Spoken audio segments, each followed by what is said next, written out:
La primera propuesta de valor de Bitcoin sigue totalmente Que vigente. ahí ya esa propiedad ya no vale, porque al final no lo vamos a controlar nosotros, sino que lo controlan los de siempre. Yo creo que es todo lo contrario, ¿no? Porque lo que hemos conseguido los bitcoiners es que Wall Street nos financie. Para mí, el único sustituto claro hoy en día del dólar es el oro, no es Bitcoin. Como tiene una emisión limitada, es difícil que llegue a hacer esa convertibilidad que sí que tiene el oro. Casey Wood decía que su escenario base eran $600.000. Incluso en el mejor de los escenarios, 1,2 millones. Yo no diría que es una locura decir que Bitcoin va a alcanzar $1 millón.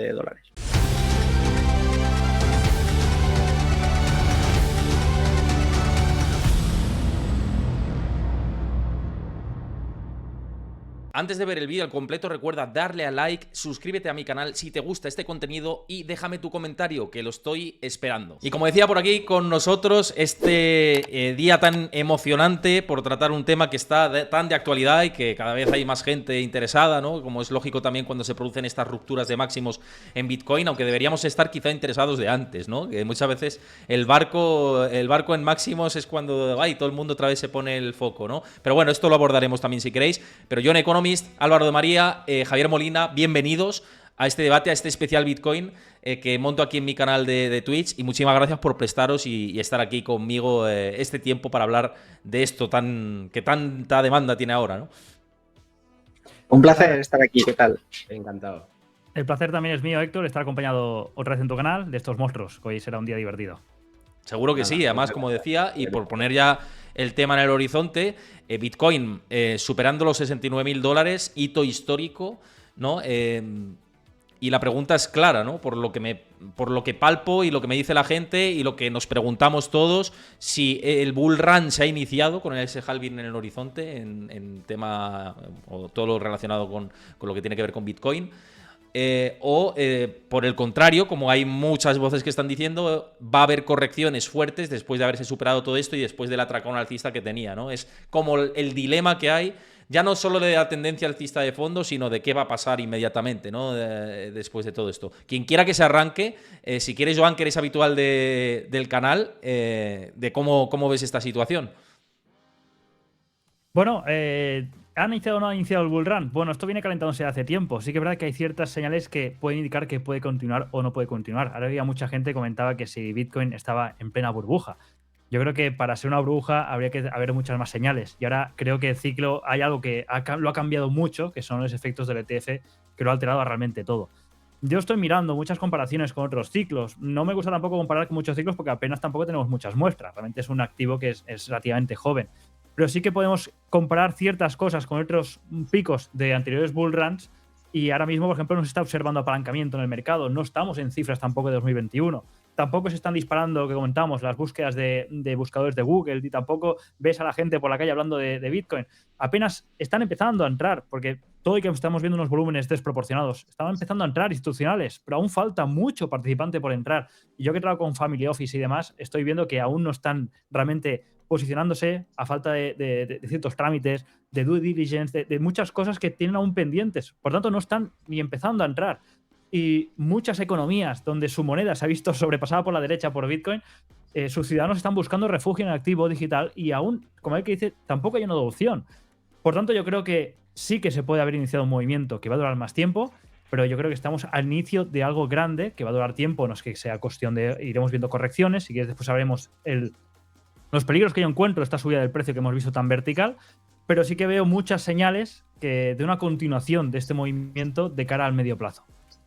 Álvaro, que además te estaban aquí comentando por el chat y estaban diciendo que se habían leído tu libro, que a ver cuándo un segundo libro, o sea que bueno, que justo además acabas de publicarlo hace poquito, así que va al hilo, ¿no? Un poco cómo ves esto. Nada, justo he publicado con Planeta la filosofía de Bitcoin con Ediciones Deusto recientemente, que es una edición ampliada y actualizada, pero sí, pues estoy bastante de acuerdo, ¿no? Yo creo que el retail ya está muy quemado con cripto en general, ¿no? Ha salido escaldado porque no ha sabido hacer las cosas bien, no entendía dónde se metía, y mucho retail ha perdido mucho dinero y ha perdido el interés porque tampoco estaba aquí por entender qué había detrás, sino simplemente por ganar dinero rápido. Y ahora, sin embargo, los institucionales sí que están haciendo bastante los deberes, y yo creo que ahora estamos viendo eso, ¿no? Como el cliente institucional un poco está empezando a mostrar interés, y como unos usuarios que durante estos 2 años de bear market han estado haciendo los deberes, pues también están comprando, ¿no? Entonces yo creo que eso es un poco lo que está pasando, y es verdad que los ETFs introducen un factor nuevo que no teníamos antes, ¿no? pues una entrada constante de fondos relevantes por parte de institucionales, ¿no? Y eso no lo tenemos antes. Entonces yo creo que eso introduce mucho volumen de compra y muy poco volumen de venta, porque un institucional pues no entra para salirse la semana que viene, ¿no? Pues son gente que ya entiende un poquito más el activo y aguanta ahí. Entonces yo creo que quitando la caída de ayer, que ya se ha recuperado prácticamente, ¿no? Porque fue una venta muy concreta y muy puntual, que alguien que había minado Bitcoin en 2010 pues vendió 1000 de golpe. Y yo creo que vamos a seguir viendo un ciclo muy fuerte, ¿no? Porque todo está alineado para eso, ¿no? Ahora, para el que no lo entienda, pues ahora en un mes tenemos el halving de Bitcoin. Cada 4 años el incremento de la nueva oferta de los Bitcoin que se emiten se reduce a la mitad. Ahora se emiten unos 900 al día, 6,25 cada 10 minutos, pues vamos a pasar a tener 3,125 cada 10 minutos, unos 450 al día. Y esto, claro, es muy fuerte porque va a ser la primera vez, el primer año en el que Bitcoin tenga un incremento de la oferta menor al del oro. Es decir, Bitcoin va a ser menos inflacionario que el oro este año. Yo Javier, creo que eso va a llamar la atención a perdón. muchos. Perdón, que te había cortado. Pensé que habías terminado, Bueno. te había cortado, perdona. Javier, ¿algo que apuntar? Tu visión con respecto a ver, esto. yo tengo una visión un poco agridulce, ¿no? De un lado, pues bueno, a ver, yo vengo diciendo Bitcoin como activo de inversión, es decir, que mi planteamiento no es tan filosófico como el de Álvaro, tal vez, ¿no? Donde creo que es ahí donde está el valor, pero yo lo veía, pues, por un poco por mi background, de un punto de vista de inversión, siempre dije, me remito a 2015, 2016, que tenía que estar en un portfolio de inversión. Pero ahora, ¿qué pasa? Yo creo que lo cambia todo. Creo que efectivamente esa llegada masiva, ¿no? Que comentaba John, comentaba Álvaro, del institucional, lo cambia todo. Y cambia también los ciclos. O sea, yo ya no me creo esto de los ciclos, que cuando habláis de los ciclos, que esto se va a repetir o tener una especie de guía, creo que nos estamos dejando una variable muy importante. Y es que ese institucional que entra, estos 120.000 bitcoins que se han comprado en 2 meses, ya nos tienen esa visión de permanencia, de holdear, de revolucionar, de ir de utilizar Bitcoin como una herramienta que nos permita transferir valor en espacio y en el tiempo de forma descentralizada y no confiscable, ¿no? Sino que vienen a especular, vienen a posicionarse, vienen a diversificar una cartera con lo que eso implica. Es decir, implica que cuando el Nasdaq caiga, esa gente se saldrá. Indica que ahora la volatilidad, ahora estamos todavía en ese desequilibrio que mencionaba John entre oferta y demanda, pero eso pasa a otra derivada, con lo cual creo que tenemos que, de un punto de vista de inversión, utilizar otras herramientas, ¿no? Con lo cual estoy de acuerdo en que obviamente pues Bitcoin aporta ese valor indiscutible, pero como se está utilizando, te tiene que llevar a ti como inversor a utilizar otras métricas, a utilizar otras estrategias, ¿no? Porque este dinero, así como entra, así como saldrá. Y ese desequilibrio que ahora nos viene del lado positivo, vendrá del lado negativo. El ejemplo que acaba de decir Álvaro, 1000 bitcoins te generan una caída del 10% en un segundo, en una hora, pues ahí está ya una muestra más, que hemos tenido 1000 de estos movimientos. Pero es que ahora los que están detrás son otros. Y eso creo que es importante incorporarlo un poco en todo el análisis. Introduces un tema interesante que es el impacto de los ETFs sobre Bitcoin y cómo estos jugadores institucionales pueden cambiar la historia. Álvaro precisamente decía foco de permanencia, y tú dices que quizá jueguen más, como por ejemplo ha pasado con el oro históricamente, o en ciclos, por comparar, digo el oro como puedo decir materias primas u otro componente dentro de carteras o de ETFs y cómo juegan dentro de carteras. Esto es interesante, claro, porque es cierto, y además si ya puramente nos fijamos en ciclos de Bitcoin, en las rentabilidades que ha dado, cada vez sus rentabilidades han sido inferiores, también porque el sesgo de volatilidad se tiene que ir reduciendo con el paso del tiempo. Entonces, Joan, ¿tú cómo ves esto que introduce Javier de, oye, que igual la adopción institucional no es positiva para este corto o medio plazo, estos años que están por aquí, pero que también ellos jugarán a su juego, ¿no? En algún momento dirán, oye, vendemos parte de nuestros ETFs de Bitcoin, nos iremos y rotaremos cartera a otros lados, ¿no? ¿Tú cómo ves ese juego? Sí, por supuesto. Ahora entramos en el juego de empezar a apilar productos encima de Bitcoin. Ya hemos empezado con los ETFs, están ya en trámites la petición de las opciones sobre los ETFs. Lo que hace es que va a permitir poder tradear mucha más cantidad de Bitcoins de los que realmente existen, porque se van a crear derivados encima del derivado. Está claro que la posición de estos institucionales es hacer un negocio. O sea, realmente yo doy la razón a Javier. No entran a holdear, no entran por lo que es realmente las propiedades naturales de Bitcoin. Entran porque han visto que hay un negocio, entran, están cogiendo la posición y saben que van tarde, pero van a aprovechar lo máximo que puedan el beneficio de entrar en un activo. De hecho, la prueba la tenemos en la última subida de precio. Este movimiento tan parabólico de Bitcoin es parte de este efecto que están creando los ETFs en una parte de un ciclo que hasta ahora no conocíamos, que es una entrada de dinero brutal. ¿Qué está pasando? Que es una buena noticia para los que tenemos Bitcoin, pero a la vez es peligroso. Y esto va a ir en aumento. ¿El por qué es peligroso? Porque los emisores... Habla de precio, ¿no? Aquí no hablamos... Apartamos las propiedades, hablamos del precio, porque lo otro es otro tema aparte. Los emisores del ETF ahora mismo están comprando a manos llenas. Llevan superando más de 10 veces la producción diaria de Bitcoin. Esto es lo que nos lleva, a lo que comentaban los compañeros Javier y Álvaro, a un shock de la oferta. Pues estas plataformas que tienen estos derivados sobre Bitcoin, cuando se desbalancean tan exageradamente, eso ha pasado cuando Bitcoin no para de subir en una dirección. Como es el caso, lo que pasa es que para mantener el equilibrio, esa situación de edge, de equilibrio, necesitan la misma cantidad de cortos que de largos para balancearlo todo y tener un estado de neutralidad, que es la que tienen que coger en teoría estas plataformas. Claro, ¿qué pasa aquí? Cuando hay un activo como es Bitcoin, que solo hace que subir,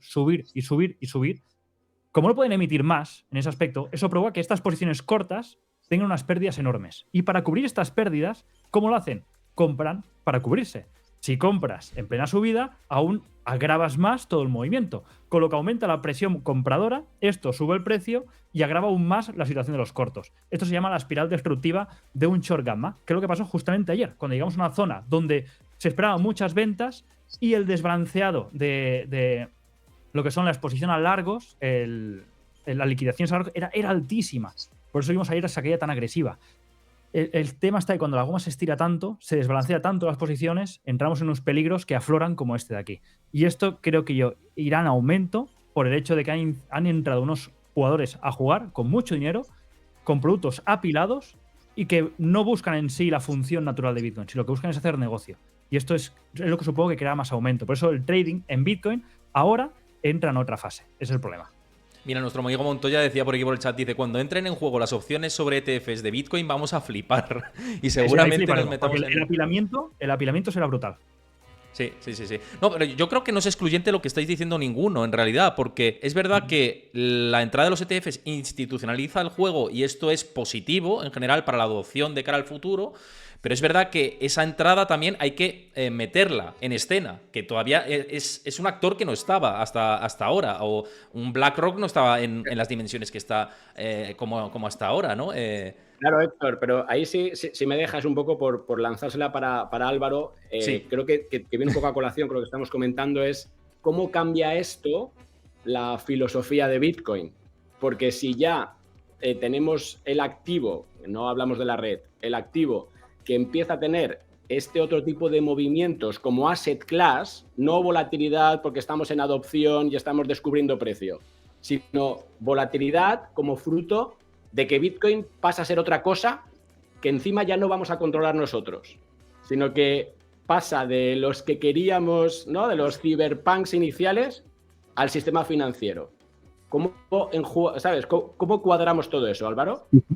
Sí, lo primero quería comentar porque los ETFs que se han aprobado en Estados Unidos son ETFs spot, es decir, tienen el Bitcoin al contado, con direcciones públicas y se pueden auditar en tiempo real el Bitcoin que tienen. Entonces, yo no tendría muchas dudas sobre eso. Sí tengo dudas sobre el custodio, ¿no? Yo creo que el hecho de que más del 75% de los ETFs custodien con Coinbase es un riesgo inmenso, sobre todo porque los ETFs en Europa también custodian con Coinbase y MicroStrategy, una parte importante, también la custodia con Coinbase. Es decir, que estamos hablando de que casi el 10% del supply lo tiene ahora mismo Coinbase, ¿no? Y los riesgos regulatorios de honeypot, etc., que tiene, me parecen inmensos, ¿no? Respecto a lo que comentaba Javier ahora, yo creo que no afecta en nada, ¿no? Precisamente en este libro lo que me he especializado un poco es en decir Bitcoin es un activo que compite con la deuda pública, con los bienes inmuebles, con el oro, con el arte, con las joyas, con las acciones de empresas consolidadas, con los fondos de pensiones, con los fondos de inversión, con todo aquello que utilicemos para aparcar riqueza a medio y largo plazo. Eso significa que este tipo de vehículos se tienen que desarrollar, ¿no? ¿Pero por qué? Porque Bitcoin tiene 3 propuestas de valor, 2 principales y una residual. Y por residual no quiero decir que sea menos valiosa, sino que aporta menos precio, ¿no? La primera propuesta de valor de Bitcoin, que es la esencial de alguna manera, es la de tener una riqueza portátil y secreta al portador, ¿no? Una propiedad absoluta donde tú tienes el control total sobre un activo. Y esa propuesta sigue totalmente vigente. Me da igual que los ETFs tengan el 90% de los Bitcoin. Haría exactamente igual, ¿no? Porque al final la red la controlan los nodos, no la controla el que más tiene, como pasa en otro tipo de activos. Claro, pero ahí, Álvaro, perdona, pero es que ahí ya esa propiedad ya no vale, porque al final está claro que estamos de acuerdo, los nodos, toda la estructura sigue igual, sigue inalterable, pero de un punto de vista filosófico ya no viene a un poco a aportar ese valor que todos pensábamos, ¿no? Esa defensa, si quieres, contra el sistema fiduciario, porque al final no lo vamos a controlar nosotros, sino que lo controlan los de siempre. Entonces, Yo creo que es todo lo contrario, ¿no? Porque lo que hemos conseguido los bitcoiners es que Wall Street nos financie. Es decir, como compra el activo que nosotros, todos los antiestatistas, hemos comprado durante años. A nivel de precio actual, sí, pero van a financiar un movimiento antistatista en todo el mundo. Claro, pero fíjate que en cuanto ya se dejen de producir, que eso ya va a pasar ahora con el halving, tantos bitcoins como más o menos asuma esa parte del mercado, al final te están drenando liquidez a ti y se la están quedando esos activos. Con lo cual, ya tengo mis dudas de que las funciones, que estamos de acuerdo y yo creo que no hace falta repetirlas hoy, pierden esa validez, ¿no? Yo creo que no la pierden absolutamente, yo lo puedo seguir utilizando, ¿no? Entonces, estos ETFs yo creo que dan ahí una solución muy buena a esa segunda propuesta de valor de Bitcoin, ¿no? Que es la de aparcar riqueza. Mientras que una primera es tener una propiedad absoluta conmigo que nadie me puede quitar, que yo puedo salir con ella por patas si hace falta, o que yo puedo dejar en herencia a mis hijos sin que nadie se entere, por ejemplo, ¿no? Pues con esto, con esta segunda propuesta de valor, pues yo creo que entran para el mercado institucional, porque alguien que quiere comprar 5 millones de euros o 10 millones de euros en Bitcoin, pues no va a hacer una autocustodia. Entonces, Bitcoin en autocustodia no es para ese tipo de perfiles, porque nadie tendría un Picasso en el salón de su casa y nadie debería tener 15 millones de euros en Bitcoin en su casa, ¿no? Alguno por ahí puede que lo tenga, pero poco sí. ¿no? Y luego la tercera propuesta de valor que tiene Bitcoin, que decía que es la residual, porque no le aporta precio, aunque sea muy valiosa, es la de hacer transacciones incensurables, ¿no? Pues una mujer en Irán, por ejemplo, puede cobrar en Bitcoin, ¿no? Una persona totalmente desbancarizada en Latinoamérica, en África o en Asia puede cobrar en Bitcoin y puede pagar en Bitcoin y nadie se lo puede impedir, ¿no? Entonces yo creo que eso es valioso en menor medida, porque al final no estás demandando algo para atesorarlo, que es lo que termina confiriendo un poco más valor a las cosas, sino para desprenderte de él. Pero sigue siendo una propuesta de valor de Bitcoin que está ahí, ¿no? Entonces yo creo que este marco completo pues da una visión muy útil de lo que es el activo. Y esto es importantísimo, el papel de los ETFs, porque es a esa segunda función que cumplen, y no solo ETFs, fondos de inversión y otro tipo de vehículos que irán apareciendo. Y cumple perfectamente esa segunda función y además financia a todos los demás. Entonces yo encantado que entre todo Wall Street en Bitcoin y levante un movimiento antiestatista en todo el mundo. A mí me parece que eso va muy con la filosofía de Bitcoin. Vamos, hackear el sistema de forma perfecta. Sí, descentralizar, la alternativa descentralizada, sí. John, perdón, que también te quería decir que además ha dicho una cosa muy interesante, Álvaro, que es la utilización de Bitcoin como vía de pago, ¿no? Y decía, alguien de Irán puede pagar en Bitcoins, ¿no? Y aquí el debate que quiero introducir es, y bueno, ahora haces los matices con respecto a lo que han dicho tanto Javier como Álvaro, pero por introducir otra cosa más, es si tiene que reducirse también esa volatilidad que tiene el activo per se, para que pueda utilizarse vía de pago, ¿no? Como ahora, por si lo correlacionamos con el dinero fiduciario a día de hoy, ¿no? Entonces, o no, como dicen, un Bitcoin es un Bitcoin y es la medida que tenemos que utilizar, ¿no? Por introducir ese debate, digo. Mira, para meterme entre medio de Javier y de Álvaro, yo creo que cada uno tiene su parte de razón, pero creo que lo que comenta Javier impacta más a lo que es a nivel de precio y Álvaro impacta más a lo que es a la naturaleza propia del activo. Yo creo que Bitcoin seguirá teniendo estas propiedades siempre y cuando siga siendo útil. Y a día de hoy sigue siendo útil.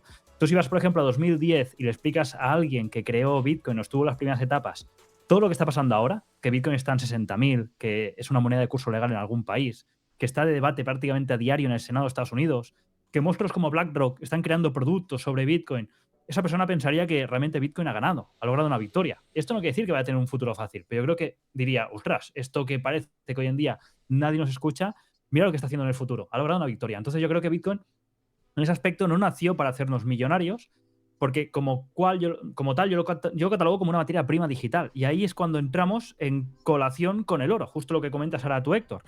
Y es que para mí el único sustituto claro hoy en día del dólar es el oro, no es Bitcoin. Bitcoin yo creo que va camino a ser una gran reserva de valor, pero actualmente se encuentra en un proceso de monetización complejo. Y como tiene una emisión limitada, es difícil que llegue a hacer esa convertibilidad que sí tiene el oro. Tiene problemas de intercambio. Esos son sus problemas. Necesitas girar papel con respecto a Bitcoin, dado las pocas unidades limitadas que tiene. Y ahí sí que afecta, en parte, lo que dice Javier, el hecho de estos emisores que están acaparando tanto Bitcoin y quitando tanto disponibilidad en circulación, estás dificultando esa forma de pago. Pero no deja de mantener y de perder, o sea, no deja de tener esas propiedades. Para mí, todas esas propiedades de que no es censurable, propiedades de poder pagar a cualquier persona, Bitcoin para mí sigue siendo seguro igual. O sea, hoy en día creo que es lo más seguro que existe. La parte débil de la cadena de Bitcoin es justamente esos puntos de unión que tiene, que es donde está atacando la regulación, precisamente los exchanges, los brokers, tal.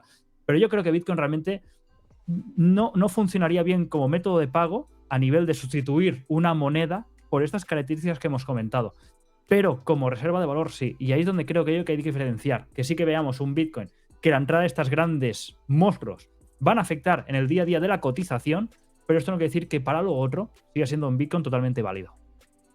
Álvaro, yo creo que igual en esta parte puede que estés más en desacuerdo con yo por lo que te he estado escuchando. Totalmente, yo directamente creo que Bitcoin ni siquiera es una alternativa al dinero fiat, ¿no? Yo creo que hay un libro que se llama El patrón Bitcoin, que es de Seifedean, que ha hecho muchísimo daño porque presenta a Bitcoin como una alternativa al fiat y a los bancos centrales, ¿no? Yo creo que no tiene nada de alternativa al dinero fiat, ¿no?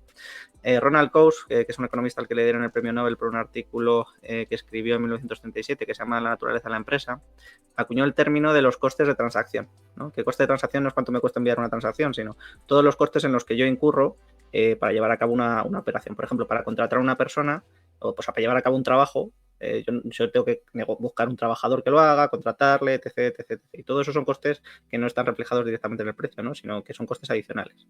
Pues Bitcoin incrementa enormemente los costes de transacción respecto del fiat, porque alguien tiene que aprender a utilizarlo, tiene que adquirirlo, tiene que conseguir intermediar con él, luego tiene que asumir la volatilidad que tiene, luego tiene que esperar 10 minutos sin utilizar Lightning Network para que se confirme la transacción, te van a cobrar una comisión por esa transacción. Eso es muy poco práctico a la hora de ser un medio de pago y eso hace que sea muy mala alternativa. Sin embargo, reduce enormemente los costes de transacción frente a todas las demás alternativas para aparcar riqueza, para transmitir valor en el tiempo, para depositar valor, ¿no? Yo ni siquiera hablaría de reserva de valor, porque la reserva de valor tiene una connotación de estabilidad en el tiempo y Bitcoin siempre va a ser volátil, siempre va a ser más volátil que el resto de activos por una cuestión muy sencilla, tiene una oferta determinística, solo se puede ajustar vía precio. Entonces, si la demanda cambia, el precio va a cambiar, punto. Si cualquier otra, tú tienes tomates, pues puedes ajustar la oferta a la demanda un poco más, ¿no? Si tienes dinero fiat, pulsas un botón y ajustas la oferta a la demanda. Si tienes oro, pues el oro se incrementa la oferta entre 1,6 hasta un 3,5% algunos años, pues en 10 años eso es un 20-25% de la oferta. Puedes jugar ahí con eso, pero con Bitcoin no puedes. Con Bitcoin tienes una oferta determinística totalmente. Y eso va a hacer que siempre sea volátil. Entonces yo creo que, que el dólar ni siquiera tiene competidor, ni el oro ni leches, ¿no? El dólar yo creo que se va a ir comiendo cada vez más al resto de las monedas y vamos a vivir un proceso de dolarización muy fuerte y lo que están intentando los BRICS y cosas así me parecen intentos de niño pequeño, de verdad. O sea, Estados Unidos juega como un maestro mientras que los otros están en infantil todavía. Entonces yo creo que vamos a ver una combinación muy fuerte de oro como reserva de valor, Bitcoin como depósito de valor y dólar como moneda global, cada vez más global, no global total. Javier, no sé si querías No, está claro. A ver, desde ese punto de vista, yo lo que hago es que lo que quiero ahorrar, lo ahorro, una parte la ahorro en Bitcoin y yo gasto euros, porque al fin y al cabo es lo que es más efectivo, ¿no? Con lo cual ahí sí que no hay ninguna duda. Otra cosa es que luego pues demos con esa tecla y que sea pues ese depósito de valor que nos permita realmente la función que esperamos, ¿no? Pero bueno, y ahí sí, ahí no hay duda. Una de las cuestiones que estaban preguntando, y además también lo comentaba cuando anuncié el directo, el tema más allá del bull run, son los objetivos, ¿no? Hay gente que se traza objetivos y con esto de la idea de que cada vez, aunque sea volátil, como dice Álvaro, pues bueno, pueda reducir algo la volatilidad, no a niveles tan fuertes, ¿no? como puede ser un oro como tal, pero sí que pueda reducirse algo la volatilidad. Además, si nos fijamos en ciclos de Bitcoin, antiguamente había más rentabilidad, en los bull runs eran mucho más espectaculares y ya se va depurando eso, porque también es verdad que subir al infinito es complicado, ¿no? Pero sí que tiene esa posibilidad de ir aumentando, y por eso hablaba de lo de los precios objetivos, ¿no? Y mismamente Cathie Wood, ¿no? Una de las grandes defensoras de Bitcoin y que, bueno, pues tiene posiciones bastante amplias, decía que su escenario base eran $600.000 de Bitcoin de aquí a los próximos años. Incluso en el mejor de los escenarios, 1,2 millones. Hablaba, vosotros, cuando se trazan esos objetivos, ¿cómo lo veis? ¿Veis posible que esto se produzca de aquí a los próximos años? ¿Es una exageración? ¿Habrá muchos saltos en el camino? No sé cómo lo veis. Yo creo que Bitcoin es lo más contrarian que hay. O sea, hace lo contrario a lo que la gente cree que va a pasar, ¿no? En 2021 la gente creía que se iba a ir a $100.000 y se fue a 17.000. Entonces, hay que tener mucho cuidado con ese tipo de predicciones, ¿no? Y yo creo que no son predicciones alocadas, ¿no? Hal Finney, comentábamos antes que si alguien en 2010 se le hubiese dicho que Bitcoin iba a ser no sé qué, bueno, el primero que hizo una transacción en Bitcoin decía que valdría 10 millones más o menos cada Bitcoin, ¿no? Y estamos hablando de 2010. Entonces, yo creo que un poco de idea de lo que estaban haciendo sí que tenían. Claro, la cuestión es si esto afectará de alguna manera a los usuarios también particulares, ¿no? Es decir, yo no puedo decirle a una persona, piensa que esto dentro de 2 años va a valer 1.200.000 euros, como dice Cathie Wood para 2027, que valdrá Bitcoin, porque igual hipoteca su casa y luego llega en 2027 y Bitcoin vale $5.000. Claro. O sea, El timing entonces, es importante con Bitcoin yo también. Yo creo que es muy importante que la gente sepa que es un activo muy volátil y que, por tanto, cualquier necesidad de liquidez a corto y medio plazo que tengas, pues no puedes tener esos fondos en Bitcoin, ¿no? Tienes que tener una posición solvente, tienes que tener fondos que no vayas a necesitar y fondos que tengas con la idea de transmitir intergeneracionalmente riqueza o en el medio y largo plazo, porque si no te vas a quemar, ¿no? Sí, Ahora, yo no diría que es una locura decir que Bitcoin va a alcanzar $1 millón, ¿no? Me parece una cosa razonable porque compite con deuda pública, bienes inmuebles, arte, oro, etc., acciones de empresas consolidadas y demás, y con que se coma un 5% de cuota de mercado de eso, un 1% de eso ya vale ese precio. Uh-huh. Sí, ahí por añadir un poco, Héctor, yo lo que creo que un poco tiene que servir para la gente que nos escucha, que pasamos a un momento distinto, como decíamos antes, ¿no? Hay que analizar datos, o sea, yo creo que es el momento en el que hay que ya basarnos. Hasta ahora ha sido un poco, si quieres, por esa apuesta, si quieres, ahora yo creo que hay que bajar un poco la realidad. Entonces, datos nuevos que hay que incorporar en esa ecuación, pues el volumen, fíjate, volumen real. Hace 3 meses tenemos volúmenes reales, no los de CoinMarketCap, sino los de Messari, ¿vale? De 3.000 millones negociados al día. Hoy estaba viendo ahora, 24 horas, 92.000 millones, ¿no? Tenemos que ver el tema de la volatilidad. Fíjate, ahora mismo tiene una volatilidad implícita, estaba viendo, porque lo que estoy haciendo yo es, estoy vendiendo algunos bitcoins y estoy comprando opciones. ¿Por qué? Pues porque al final con un 14% de prima tengo la misma exposición, ¿no? Vencimiento, pues he cogido, pues fíjate, en mayo de 2024. Entonces, esa volatilidad, ¿cómo la puedes gestionar? Pues solamente con la posición que metes, que es un poco lo que decía Álvaro también. O sea, al final aquí hay que ver cómo se introduce uno en este activo. Si lo tienes, cómo te inventas esas estrategias, ¿no? Utilicémosla, ya que las van poniendo a nuestro alcance, pues también yo soy de los que dice que eso se tiene que gestionar, ¿no? Y el objetivo, pues ya veremos, ¿no? Los datos que estábamos viendo, si se están minando al día 900 bitcoins, ahora vamos a pasar a 450 y si han entrado en estos 2 meses 158.000 bitcoins más o menos hasta ayer vía demanda de esos ETFs, pues ahí está un poco la clave, ¿no? Ahí un poco por concluir, me recuerda, yo era negativo, de hecho hasta me bloqueó el stock to flow, ¿no? Porque yo decía que estaba muy bien hacer esa proyección, pero que tenías un dato que era esa demanda que hasta hace poco pues era más bien escasa, ¿no? Y ahora tienes un boost ahí, ¿no? Entonces eso lo tienes que incorporar, con lo cual hacer predicciones me parece que es vamos, te vas a equivocar siempre. Otra cosa es que pensemos, ¿no? Pues que va a irse a un nivel u otro y pues un poco vuelta a esos datos, ¿no? Al análisis de datos más que nunca, que se nos olvida muchas veces. ¿A ti, John, te parece que es posible esto como decía Álvaro, dice, oye, no es descabellado, 1,2 millones o 1 millón, si tenemos en cuenta lo que es Bitcoin como concepto?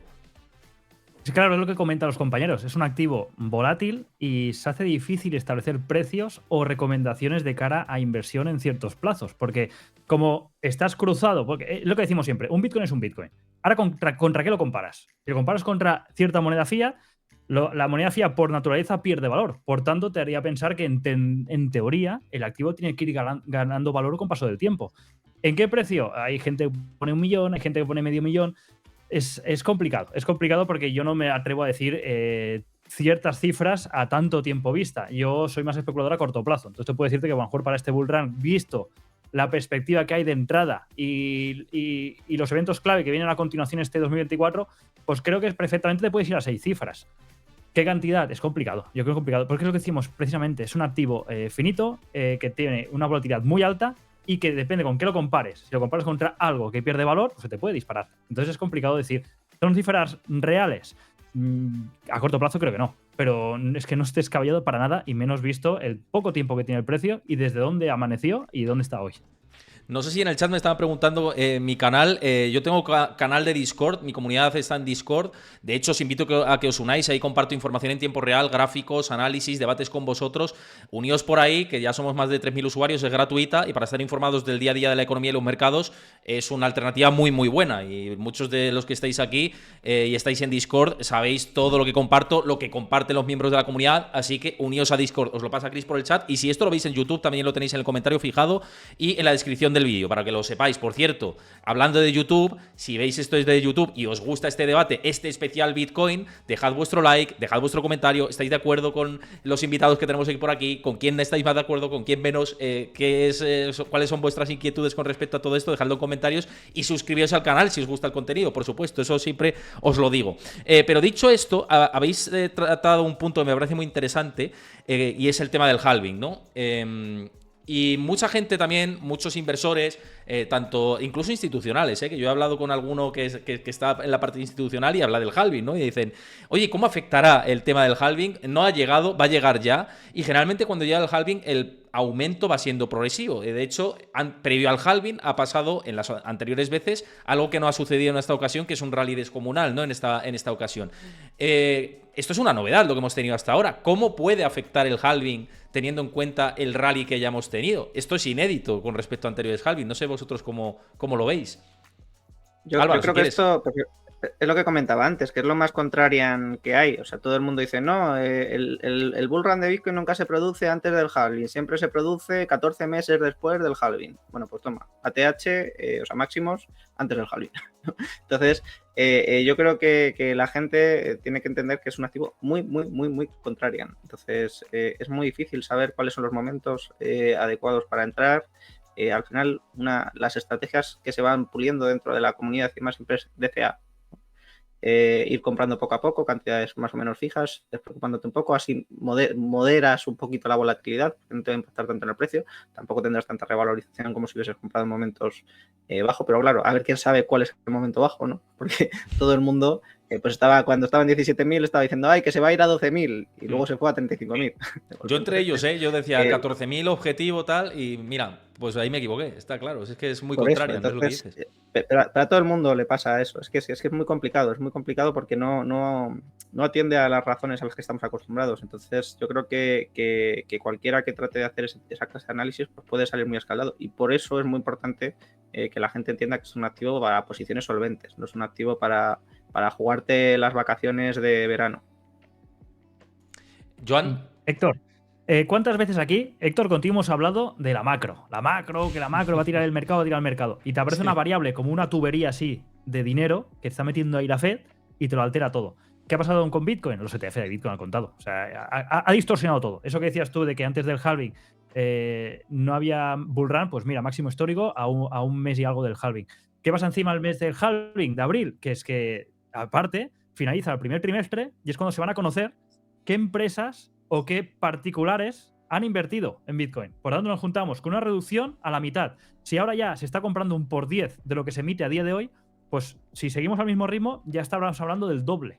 O sea, el short de oferta se va a grabar y encima conoceremos qué empresas y qué particulares en sus reportes estarán invirtiendo en Bitcoin. Eso seguramente va a crear más FOMO aún. Y encima se está especulando con que hay cierto país, que no se sabe quién, se rumorea que es Qatar, que está acumulando esa cuenta que va comprando 100 cada día, se rumorea que es Qatar.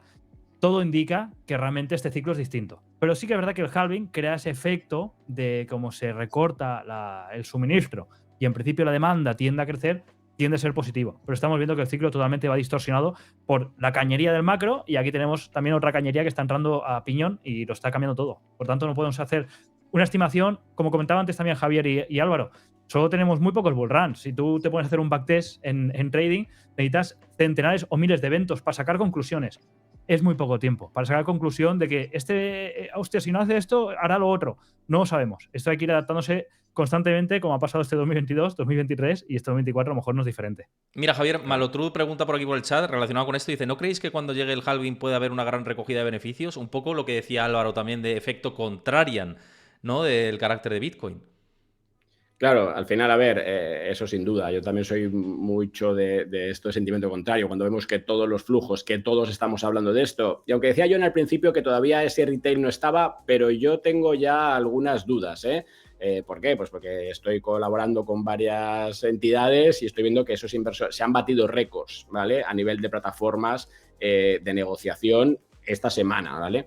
Esos 90.000 millones que estábamos viendo antes, no solamente viene del lado de los ETFs, viene de todo el ecosistema. Con lo cual, eso de un lado, ¿no? Luego, un poco por ponerte el tema del halving, efectivamente, o sea, ahí va a haber una reducción y eso, pues bueno, pues vamos a ver cómo afecta. En principio, si sigue el mercado en risk on, por eso también yo creo que la tubería que decía John es correcta, más la tubería que nos estamos metiendo, porque no olvidemos que el inversor está en risk on en todos los mercados de riesgo, ¿no? Si ese pasa cualquier historia y te pasas a un risk off, también lo vas a ver aquí en Bitcoin, con lo cual ya puede reducirse esto a la mitad, que si no hay demanda, pues no va a haber, al final, digamos, ese soñado, ¿no?, despegue del precio. Con lo cual, pues bueno, lo que te decía antes, hay que utilizar los datos. Si es que fíjate, si es que nunca hasta ahora teníamos la posibilidad, y antes lo ha dicho Álvaro, de analizar correctamente, o sea, esto es mejor que el análisis técnico, porque al final tú puedes ver quién lo está soltando, quién está comprando, o sea, tú puedes ver si son ballenas. Ahora mismo hay ballenas entrando a saco y hay particulares entrando también ya, pues cada vez más, acumulando. Lo miras por las entidades, ¿no? Si quieres más de 1.000 dólares equivalentes, más de 1.000 bitcoins. Con lo cual, al final, pues tienes ahí toda una información que tienes que utilizar, incorporar. Y eso es lo que te va a ayudar a surfear esta nueva ola, ¿no? Que sin duda, pues hombre, pues yo creo que sí que tiene, de luego, buena pinta a priori, pero con todos esos condicionantes, claro. Dos cosas con esto con respecto a lo que dices que me parece interesante. Una es la correlación que ha tenido Bitcoin históricamente con la liquidez metida dentro del sistema. Ya no solo con la masa monetaria, que por supuesto, sino con la liquidez en general. Estamos viendo que está entrando mucha liquidez dentro de los mercados, vías diversas, ¿no? Mismamente con el drenaje del repo, de la facilidad de repo inverso en los mercados globales. Esto obviamente no se traslada de manera directa a Bitcoin, pero sí de manera indirecta, como activo riscón, que en eso yo estoy de acuerdo con meterlo dentro de esa etiqueta. Y también con esa correlación que tiene con las tecnológicas, por ejemplo. Si vemos gráficos de Nasdaq y Bitcoin, obviamente Bitcoin ha despegado más este año, es el activo número 1, pero hay cierta relación con compañías growth, por así decirlo, en general, en los mercados. Tú, Álvaro, ¿cómo ves esta...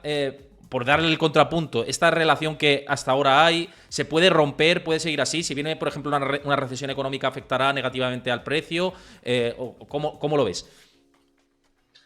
Bueno, yo creo que estamos con tipos de interés por encima del 5% en Estados Unidos y aquí Bitcoin en un bull run, ¿no? Entonces, yo vuelvo a lo mismo, ¿no? Creo que es muy difícil hacer este tipo de estimaciones, ¿no? Gustavo Bolsa, que ahora pues parece que ha entendido bastante bien Bitcoin, pues él mismo hace unos años ponía, si los tipos de interés son al 5%, Bitcoin se va a cero, ¿no? Te vuelves a comprar 2 pizzas, ¿no? Pues yo creo que eso pasa mucho, ¿no? Es decir, yo creo que es muy difícil. No iba a decir que al amigo Gustavo, que también es habitual del canal, siempre le gusta ir al límite, al filo en Twitter, ya se lo digo yo siempre. Está muy bien eso. Además, ha entendido muy bien Bitcoin, entonces está muy bien. Y nada, eso, ¿no? Yo creo que aquí lo más importante es entender para qué quieres tu Bitcoin, ¿no? Porque en función de eso debes diseñar tu estrategia. Si tú quieres tener una propiedad contigo, pues tienes que hacer los deberes de la autocustodia, de saber cómo tener Bitcoin autocustodiado de forma segura, con privacidad y demás, ¿no? Si lo que quieres es pues simplemente tener una manera de aparcar grandes volúmenes de riqueza, pues oye, mira qué tipo de vehículo de inversión te interesa a ti. Y si luego eres un especulador bueno, porque yo no lo soy, yo no me dedico a estas cosas y si me dedicase sería terrible, ¿no? Pues ya tendrás que ver la manera en la que haces trading, en la que consideras que puede evolucionar el precio. Yo es una cosa con la que Bitcoin con la que no me atrevería, ¿no? Porque a ver quién es el guapo que se atreve a ponerse corto en un activo que te sube un 10% un día, ¿no? Entonces, yo creo que eso es especialmente complicado. Y nada, respecto de si es o sea, si lo van a mirar como un activo de riesgo, bueno, yo creo que eso, o sea, si se va a estar vinculado, pues yo creo que cada vez menos, ¿no? ¿Por qué? Porque al final yo también tengo bastante trato con Family Office y demás. Al final lo que hacen es meter aquí un porcentaje de su patrimonio, ¿no? Meten un 1%, un 1,5%, un 2%, un 3% y ya está. Pero no, o sea, son gente que ha estado haciendo dinero toda su vida con negocios que no son, si mañana sube un 50% lo vendo, ¿no? Pues el que tiene hoteles, el que tiene cosas de ese estilo, pues va haciendo volumen, va haciendo negocio y entiende que esto son cosas de medio y largo plazo, ¿no? Entonces yo respecto de eso, creo que cada vez más gente lo está entendiendo, más gente lo está separando de cripto y más gente está entendiendo que es un activo real, ¿no? Entonces, que se asemeja mucho más al oro que a otra cosa. Y con eso pues se quedan bastante más tranquilos y lo separan mucho de activos de riesgo. Entendiendo la volatilidad, porque la volatilidad es lo que más asusta cuando no entiendes por qué es volátil. Cuando entiendes que es un activo con una oferta determinística y que la volatilidad va a ir en función de la demanda, pues ya te quita mucho miedo, ¿no? Y respecto de la parte del halving, yo es que tampoco creo que tenga tantísimo impacto, ¿no? Comentábamos lo de los ETFs, es que creo que compran 25.000 al día. Es una locura. si no estoy mal. Claro, si estamos hablando de que van a pasar de emitirse 900 a emitirse 450, me da igual si compran 25.000 al día, es una cosa marginal, ¿no? Entonces yo creo que vamos a ver un problema serio de oferta de Bitcoin en circulación, ¿no? Y vamos a ver como muchas wallets que se parecían perdidas desde 2010, de repente no estaban perdidas, como pasó ayer, ¿no?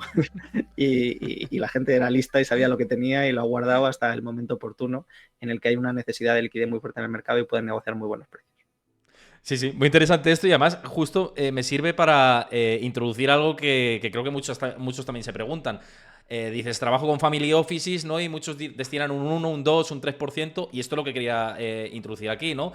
¿Qué porcentaje se debería, bueno, cada uno ya sabéis que tiene su aversión al riesgo, etcétera, pero qué porcentaje se debe destinar a Bitcoin en este contexto? Si quieres, por seguir contigo, Álvaro, y ya también paso con John y Javier.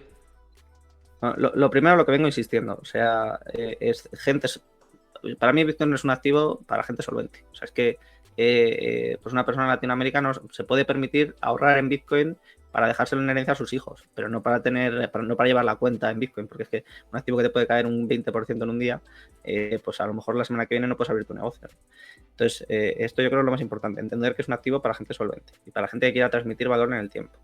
Y en función de eso tienes que diseñar tu estrategia. Y tu estrategia pues será diferente en función de tu capacidad de solvencia, ¿no?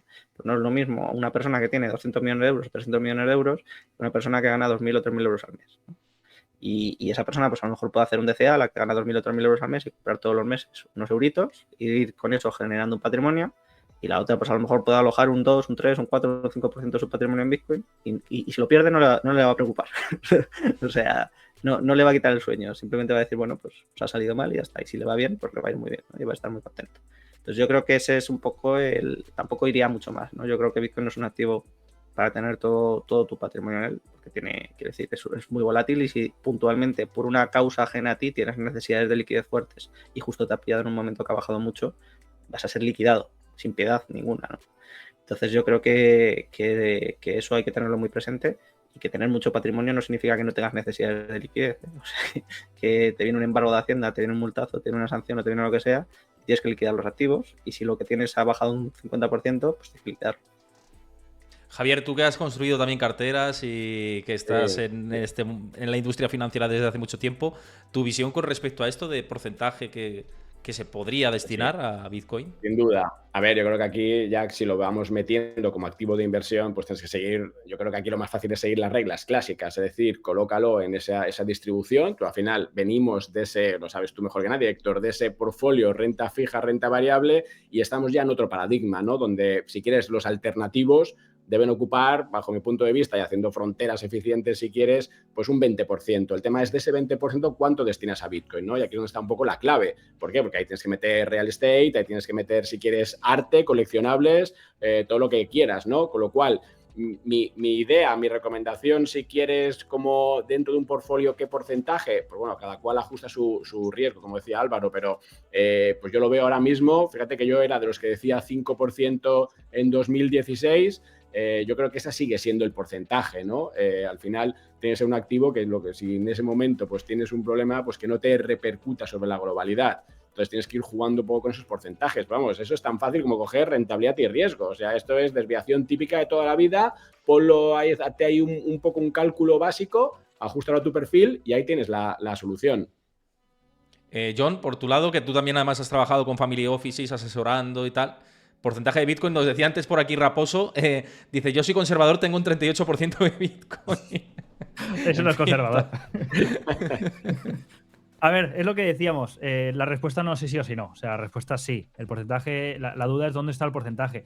Ahora, de hecho, estamos el otro día hablando con una Family Office, estamos haciendo un híbrido de la típica cartera permanente, pero en lugar de 4 posiciones, 5. Incluíamos a Bitcoin con propiedades muy parecidas al oro, pero con volatilidades de renta variable. Pero como algo distinto, sobre todo como comentaban los compañeros, que no tuvieras esa disponibilidad inmediata porque tiene una volatilidad intrínseca que le hace que no sirva, no sea necesario. Entonces, afecta mucho tu perfil de riesgo, afecta mucho tu plazo de inversión. Pero sí que puedes incluirlo dentro de esa cartera más diversificada con tu parte de variable, tu parte de fixa, tu parte de oro, tu parte de cash, por eso tema de liquidez, y ahí puedes incluir un Bitcoin. Yo creo que la respuesta es sí. El porcentaje, coincido con lo que dice Javier, un 5% para un perfil estándar puede ser lo correcto. Más de ahí ya entraríamos ya a hacer un análisis de un 30 y pico, como dice el compañero, pues quizás es un perfil bastante que le gusta al mambo, lo cual se ajustaría a la persona. No, y lo que decía Álvaro también es dinero, además lo ha explicado muy bien, tiene que ser parte de tu capital de la que no tengas que disponer en ningún momento. Es que la volatilidad te cruje, claro. Es que no puedes ahí. Se liquida, o sea, de verdad, los casos son... De hecho, yo creo que eso es algo que acentúa mucho los ciclos de Bitcoin. Yo creo que eso es una cosa que lo acelera mucho, ¿no? La gente se cree que Bitcoin se va a ir a 100.000, como en 2021. Venden no te voy a decir que venden la casa, porque de hecho no me he encontrado muchos, algunos me he encontrado, pero se endeudan y cosas de ese estilo, y cuando Bitcoin se va a 17 les toca liquidar el Bitcoin que han comprado a 60 y no tienen nada y tienen una deuda, ¿no? Entonces, yo creo que hay que tener mucho cuidado con esa clase de situaciones y con esa clase de Bitcoin se va a 2 millones, ¿no? Por eso yo soy muy contrario a Katie Wood y gente así.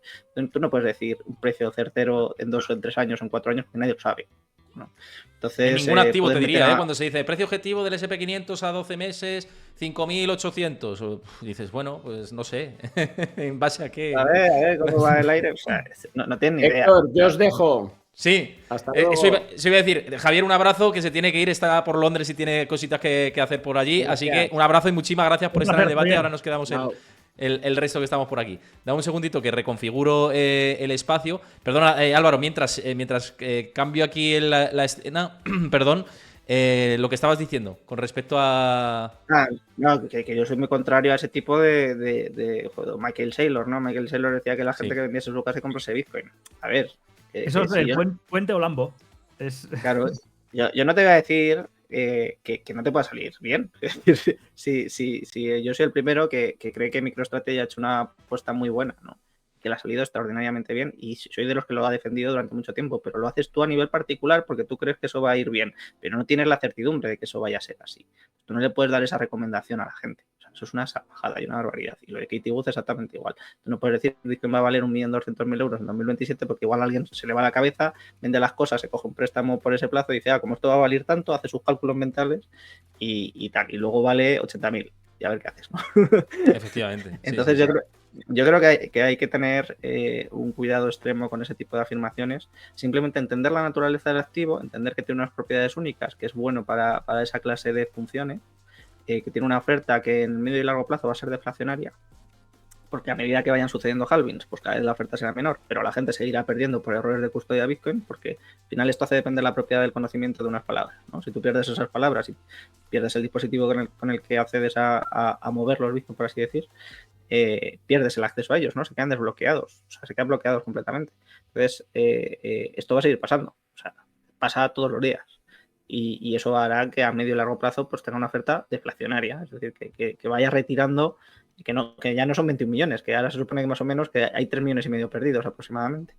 Entonces, hay que tener mucho cuidado con la volatilidad y con este tipo de afirmaciones, pero hay que entender que es un activo que está muy bien diseñado para transportar valor en el tiempo, porque tiene menos costes de custodia, menos costes de atesoramiento, no tiene deterioro, tiene unos costes de transacción muchísimo menores al resto de alternativas y demás, ¿no? Yo creo que merece mucho la pena estudiarlo y entenderlo, pero después de eso entender para qué lo quieres tú, porque es en función de eso, en función de lo que vas a hacer tu estrategia. Y tu estrategia pues tiene que ir acorde a tus necesidades. Oye, pues a lo mejor yo quiero tener un poquito de riqueza conmigo, por si va mal, poder hacer mi vida de nuevo en Argentina. Pues a lo mejor esa puede ser una parte de mi estrategia, pero a lo mejor si soy multimillonario, pues no puedo liquidar mi patrimonio de 500 millones de euros y tener todo dependiendo de unas palabras, ¿no? Me parecería una jugada bastante arriesgada en general, sobre todo porque eventualmente podrías tener un ataque de llave inglesa que vienen unos malos a tu casa y tienes un problema. Entonces yo creo que hay que jugar con esa proporcionalidad, decir, oye, vale, yo puedo aparcar aquí riqueza en vehículos de inversión y yo puedo tener una parte de mi patrimonio portátil y secreta aquí con esto. ¿Qué porcentaje del total de mi riqueza tiene que ser eso? Pues lo tiene que valorar cada uno. Pues a lo mejor eso, alguien que gane 2.000 o 3.000 euros al mes, pues 200, 300, 300 euros, y alguien que tenga un patrimonio de 500 millones o de 600 millones, de 1.000 millones, pues un 5%, un 3%, un 1%. Esto no es un consejo de inversión, yo digo, es más o menos lo que veo razonable. Claro, está claro, sí. No, y además que es tu visión, claro, lo que ves es razonable en función a tu punto de vista, ¿no? Y al análisis que además haces de manera coherente, ¿no? Con el discurso. Quiero dar las gracias al señor Phoenix, que se ha suscrito, lleva 7 meses suscrito en el canal, te mando un abrazo enorme. Los que estéis por aquí también nuevos, si os gusta el contenido, os invito a que sigáis el canal, también os podéis suscribir y evitáis que os salten los anuncios y apoyáis la creación de contenido por aquí, yo simplemente lo digo. Y antes te decían una cosa por aquí, John, porque dice, ¿a qué se debe la caída de ayer? Yo estuve en directo con John y hice scalping y pude entrar bien y tal. La caída del 14%, creo que antes has dado una pincelada, pero ¿se debe a este toque de máximos y limpiado, digamos, por esa subida tan fuerte por encima de máximos? Sí, se juntaba lo que comentaba antes, un efecto es el short gamma. Se juntaba que era un nivel muy esperado, tanto por mucha gente que estaba atrapada hace tiempo, como por comentaba Álvaro, alguna billetera que aparece misteriosamente perdida y aparece de golpe y empieza a vender, como también que estaban las tasas de financiamiento, muy apalancado el mercado. Y comentaba antes, las plataformas para cubrir todas esas posiciones cortas que están perdiendo mucho, lo que hacen es comprar, y lo que hacen es tensar más la cuerda, que cuando empieza una recogida de profits más grande de lo que se cataloga para la cobertura, empieza una cascada de liquidaciones. Y lo que pasó ayer, que empezó a liquidar junto con cierto pánico, de a lo mejor algunas manos débiles que empezaron a vender pensando que esto se iba a cero, sumado a algunas billeteras que tenían hace tiempo que querían vender, y se juntó todo un poco y empezó a corregir bastante. Suele pasar, cuando son niveles muy esperados, aparte que hay posicionamiento ya colocado para hacer cierto profit es que había gente también que venía a lo mejor desde la parte de 20, 25, y saben que cuando hace un nuevo máximo, pues nuevamente suele tender a corregir para recargar más abajo. De hecho, el giro en V fue bastante importante cuando llegó a la zona de 60, 59. Era un movimiento que era previsible, se podía esperar, pero encima venía muy apalancado. Me acuerdo que lo comenté en mi canal el martes, de cuidado que las tasas de financiación están muy al límite. Y eso suele anticipar movimientos de short gamma en los mercados que son muy rápidos, y hay que ir con precaución porque es que liquidan auténticamente cuentas, y más si están apalancadas y te pilla largo, es que te liquida por completo. Eran movimientos que suele pasar mucho en el mercado tradicional, en opciones, en futuros sobre todo, pero claro, en Bitcoin, donde uno de los problemas de que cada vez hay menos oferta en los exchanges es que esto puede ser que sea más habitual. Creo que decimos, a medio y largo plazo no afecta, pero a corto plazo, la operativa, para los que especulamos más a corto plazo, hay que tener en cuenta estos tensionamientos de ciertos factores que influyen al precio, porque cuando llega a estos puntos de tan tensionamiento, en cuestión de 4 o 5 horas que pasó, te liquidan $10.000 abajo. Entonces te puede hacer un agujero en la cuenta. Un roto gigante, sí. Mira, 6.000 pesetas. Te preguntaba Álvaro, mira, te lanzo esta pregunta y luego añades también lo que quieras, porque te pregunta, dice que te lance la pregunta de cuándo tienes pensado sacar tu segundo libro, Micrópolis. Lo ha preguntado varias veces por el chat, y como además acaba de seguir el canal, pues digo, te hago la pregunta, ¿no? Que se ve que tiene ganas de que saques el segundo libro. Pues mira, como acabo de publicar ahora con Planeta, pues hay que dejarle un poquito de recorrido también a esta nueva publicación. Espero publicarlo este año, seguramente salga después de verano, una cosa así. Ya está prácticamente terminado, llevo 2/3 partes del libro, y es verdad que lo iba a coescribir en un principio con una persona que se iba a encargar de la parte de seguridad, defensa y todo ese tipo de temas, y al final pues por cosas de la vida no he podido, y me ha tocado a mí estudiarlo desde cero. Entonces me toca un trabajo extra y adicional, sumado a que ahora me estoy haciendo famosete y tengo un lío encima de Estás en el momento álgido, en la cresta de la ola. No tengo ni 2 horas libres hasta el 3 de abril, ¿no? Entonces, estamos aquí, que así va la vida, y claro, pues se hace lo que se puede. Claro que sí, sí, sí, sí. Mira, quería introducir un tema ya casi por irnos al final. Si tenéis alguna pregunta con respecto a Bitcoin también lo lanzáis. Y quería preguntaros por esta relación que hay con las subidas de Bitcoin con el resto de criptos, ¿no? Que estamos viendo incluso las meme coins de nuevo en modo locura, ¿no? ¿Cómo veis estos movimientos? Porque al final es eso, ¿no? Arrastran por ese risco que estábamos hablando antes con Javier y demás, ¿no?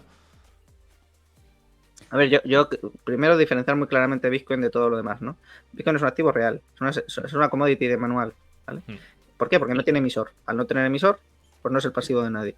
Y su valor depende de sus propiedades y la demanda de esas propiedades, no de lo que determinado grupo de personas haga con él o deje de hacerlo, ¿no? Mientras que todas las demás tienen emisor y por eso deberían ser catalogadas como securities y son sometidas a un control, auditorías, etc, importantísimas. Todas tienen emisor, todas es todas. Entonces, hecha esa distinción, pues dentro del resto, pues hay una parte muy importante que son sistemas de neolotería, que cuando la gente que tiene Bitcoin pues gana dinero porque sube, dice, bueno, pues voy a meter aquí 500, 100, 300, 400, 500, lo que sea, ¿no? A ver si doy un pelotazo y hago un por 3000 o lo que sea, ¿no? Que alguna vez sonará la flauta, como en todo sistema de neolotería y en todo casino, alguien alguna vez tiene que ganar porque si no, pues no hay atractivo, ¿no?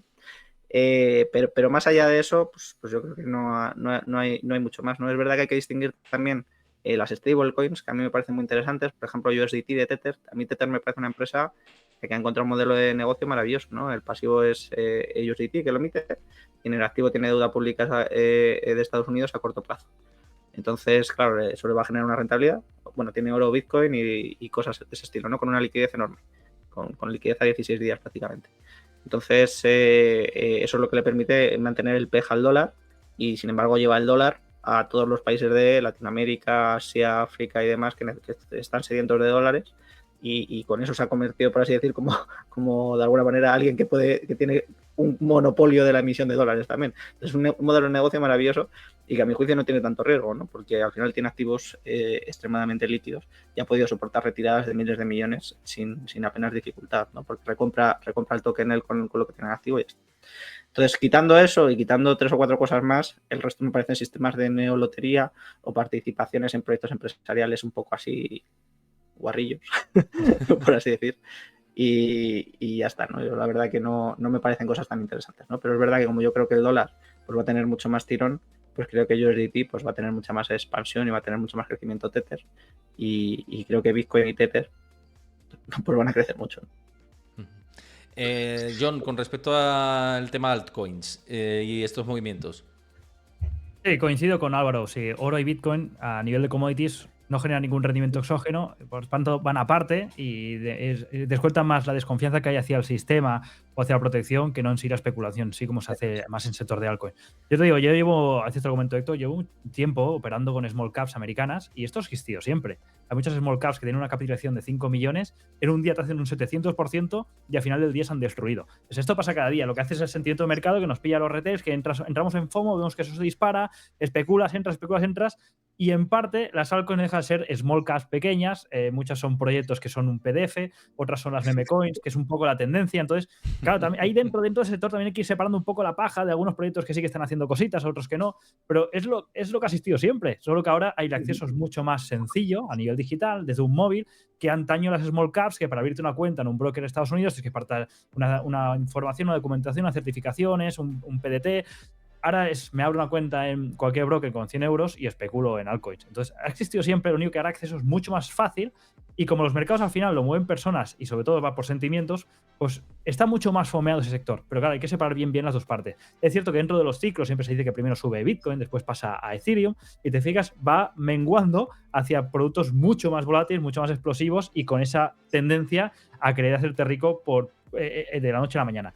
Y claro, vamos viendo que este ciclo, que parece que sea quizás más comprimido, porque está siendo empujado por todo el efecto de los ETF, pues esto puede condicionar que las altcoins, las meme coins, estén explotando quizás antes de tiempo y con muchas más volatilidades. Pero bueno, es el sector que ha existido toda la vida en América, lo único que ahora tenemos acceso desde el móvil. Yo sí que quiero añadir una cosa ahí, perdona, Héctor. Sí, claro. Porque yo creo que ha sido importantísimo esto, porque yo que llevo ya unos años explicando Bitcoin, si tratabas de explicarlo en 2021, 2020, la gente te miraba como, pero si es todo lo mismo, ¿no? Bitcoin, Ethereum, Bitcoin Cash y no sé qué, y no sé cuántos, y su madre y su padre, ¿no? Yo creo que este periodo de 2 años de bajones muy fuertes ha provocado que muchas personas hagan los deberes y traten de entender qué es lo que es Bitcoin, ¿no? Y eso yo creo que se ha traducido muy bien en el mercado, ¿no? Yo creo que a diferencia de 2021, la gente que está entrando ahora es una gente que mayormente ha hecho los deberes y comprende el activo y por eso apuesta por Bitcoin y no apuesta por todo lo demás, ¿no? Vemos cómo salen los ETFs de Bitcoin porque Bitcoin es una cosa distinta, aunque hay ETFs de otras cosas, ¿eh? Pero esos no tienen volumen, ¿no? Los que tienen volumen son los ETFs de Bitcoin. Entonces yo creo que el mercado está entendiendo que aquí hay algo que es distinto. Y yo creo que eso es un paso importantísimo. Separar Bitcoin de todo lo demás es un paso que también a los inversores y a los particulares les va a ahorrar muchos disgustos. Mira, decía por aquí Gestión Futura, dice, oro es materia prima en recesión, ojo, yo voy a hacer aquí un apunte. El oro tiene una correlación importante con los tipos de intereses reales. En recesiones muchas veces los tipos de intereses reales bajan a negativo para volver a estimular la economía y cuando los tipos de intereses bajan a negativo el oro lo hace espectacularmente bien. Solo hay que ver el ciclo del 2009 en adelante lo que hizo el oro. Obviamente hay que saber el timing o en el momento que entra del oro y aún así Bitcoin no es exactamente, y lo hemos estado hablando en el programa de hoy, no es oro, son comportamientos completamente diferentes. Es que hay una diferencia muy importante, porque es que el oro sí te permite más o menos ajustar la oferta a la demanda, porque su incremento de la oferta se asemeja mucho al incremento de la demanda a medio y largo plazo. Tiene una oferta elástica. Es una oferta inelastiquísima. A corto plazo sí, pero a medio y largo plazo no. Pero en Bitcoin no. Entonces son activos que aunque se parecen en cuanto que son commodities, en cuanto que tienen determinada escasez, determinadas propiedades que comparten y demás, simplemente por ese hecho de la oferta, porque en Bitcoin es una oferta determinística, es decir, si tú crees que el precio de Bitcoin se va a disparar, tú no puedes generar más Bitcoin ahora, ni en el futuro, se van a generar los mismos, porque es un calendario de emisión determinístico. Con oro tú crees que se va a disparar y oye, a lo mejor te pones una minera que tenías ahí medio parada, la pones a funcionar, ¿no? Porque a lo mejor prevés que puedes ganar dinero. Con esto no se puede. Entonces, eso va a hacer que Bitcoin sea muchísimo más volátil que el oro siempre. Ahora, también que se revalorice más que el oro. Exactamente, sí, sí, y que el oro a lo mejor entran muchísimos flujos en momentos en los que él empieza a tensionarse la economía y a lo mejor en Bitcoin ocurre lo contrario, pero luego cuando piensas que sigue lo peor, empieza a entrar en Bitcoin. Es decir, que es que los flujos no son tan sencillos de manejar, pero es que es así. Entonces, yo siempre digo, Bitcoin o oro, y digo, ¿y por qué no los dos? Pues si hay que ver el momento, si es que no hay ningún problema. Los tres, dólar, oro y Bitcoin. Claro, Sí, exactamente. Yo siempre lo digo, ¿eh? El fiat perfecto para las transacciones del día a día. Bitcoin para la custodia de valor y el oro, por ejemplo, ahora que dices tú, Héctor, se comporta muy bien con tipos reales negativos. Si ha logrado aguantar máximos históricos o prácticamente en la zona de máximos históricos con los tipos como están ahora, cuando los tipos empiecen a bajar, solo le queda hacerlo bien. Por tanto, tienes 3 activos, cada uno diferenciado para cada cosa y una cartera bastante bien balanceada. Y para diferentes tipos de cosas, es decir, el fiat para necesidades de liquidez a corto plazo. Eso, el oro para necesidades de liquidez a medio largo plazo. Porque es una reserva de valor extraordinaria. Y Bitcoin para aparcar riqueza, como un depósito de riqueza extraordinario. Correcto. Pues yo creo que con este resumen que tenemos al final cubrimos todo, así que muchísimas gracias a los dos y también a Javier que se ha tenido que ir antes por esta charla, creo que ha sido fantástico, espero que os haya gustado mucho a los que estáis por aquí y una vez más os invito a que sigáis el canal tanto aquí como si lo veis en diferido, tanto aquí en directo como en YouTube cuando resubamos este contenido, que apoyéis el canal si os gusta pues este tipo de debates, estas charlas, esta manera de llegar a todos vosotros y nada, que muchísimas gracias Álvaro y John por estar por aquí. De hecho, a John lo vamos a ver mañana especial del Banco Central Europeo para un poco contraponer, ¿no? El mundo Fiat, nos ponemos mañana en modo Fiat, la gorra del Fiat y nos ponemos el traje y corbata mañana. Sí, sí, y a ver qué pasa, ¿no? Porque es un día muy clave mañana, decisión de tipos del BCE y sobre todo el mensaje que tenga Christine Lagarde con respecto a si bajan tipos o no. Hay voces muy disonantes ya dentro del Banco Central Europeo y hablando de que ya tocan bajar tipos. Alemania, recordemos que está en recesión y subiendo ya el desempleo, ojo, las luces de alarma ya se han encendido allí y muchos países presionando para que haya bajada de tipos, aunque la mayoría, el consenso está diciendo no, hasta el verano no los tocamos ni de lejos. Vamos a ver si Lagarde nos da nos torea por ahí, ¿no? En ese sentido. Así que mañana por aquí a partir de las 2 menos cuarto de la tarde, hora española. Lo dicho, John y Álvaro, un placer teneros por aquí. Y nada, esperemos que tengamos más este tipo de debates, que yo ha sido un placer contar con vosotros. El placer ha sido mío y poder compartir con Álvaro y con Javier antes ha sido un auténtico placer. Totalmente, me lo he pasado muy bien y repetiremos. Claro que sí. Eso es. Un abrazo a todos y nada, nos vemos mañana a 2 menos cuarto de la tarde con mucho que comentar. Así que nada, que tengáis buena tarde, buen día en Latinoamérica y nos vemos mañana. Chao, un abrazo. Luego.